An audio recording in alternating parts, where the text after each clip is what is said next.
C'est bon pour tout le monde. Hein? Présentez-vous.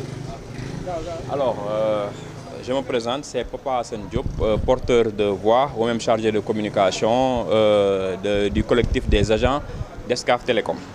Avant de démarrer, nous avons un peu remercié la convention des jeunes reporters, mais aussi le SYNPICS dirigé par Mamoudou Sissé, qui avait l'intention d'être parmi nous, mais il a eu des empêchements.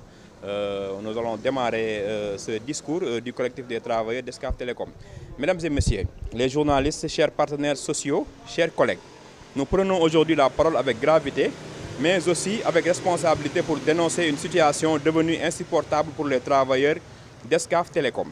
Depuis maintenant 16 mois, des hommes et femmes travaillent sans percevoir leur salaire.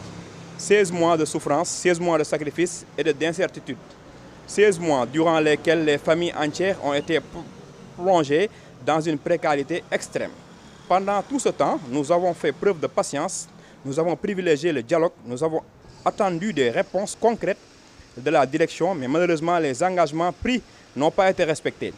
La direction avait promis le paiement de plusieurs mois d'arriérés au plus tard le 2 décembre. Finalement, un seul mois de salaire a été versé, une mesure largement insuffisante face à l'ampleur de la crise que vivent les travailleurs.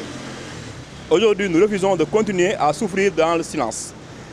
Nous refusons que la dignité des travailleurs soit piétinée. Nous refusons que les familles soient abandonnées sans solution. C'est pourquoi le collectif des travailleurs d'Escaf Télécom annonce la poursuite des journées noires jusqu'au paiement immédiat intégral de l'ensemble des arriérés de salaire.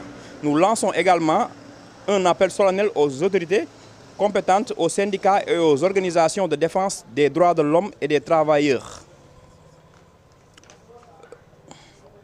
Enfin, pour terminer, il faut savoir que l'opinion publique, enfin, nous exigeons une solution urgente qui soit trouvée à cette crise.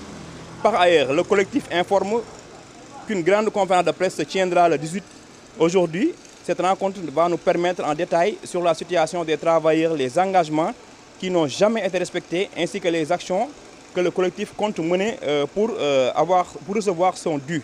Mesdames et messieurs, notre combat est pour la dignité, pour le respect et pour la justice sociale.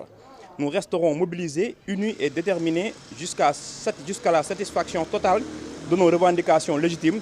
Nous vous remercions pour votre attention.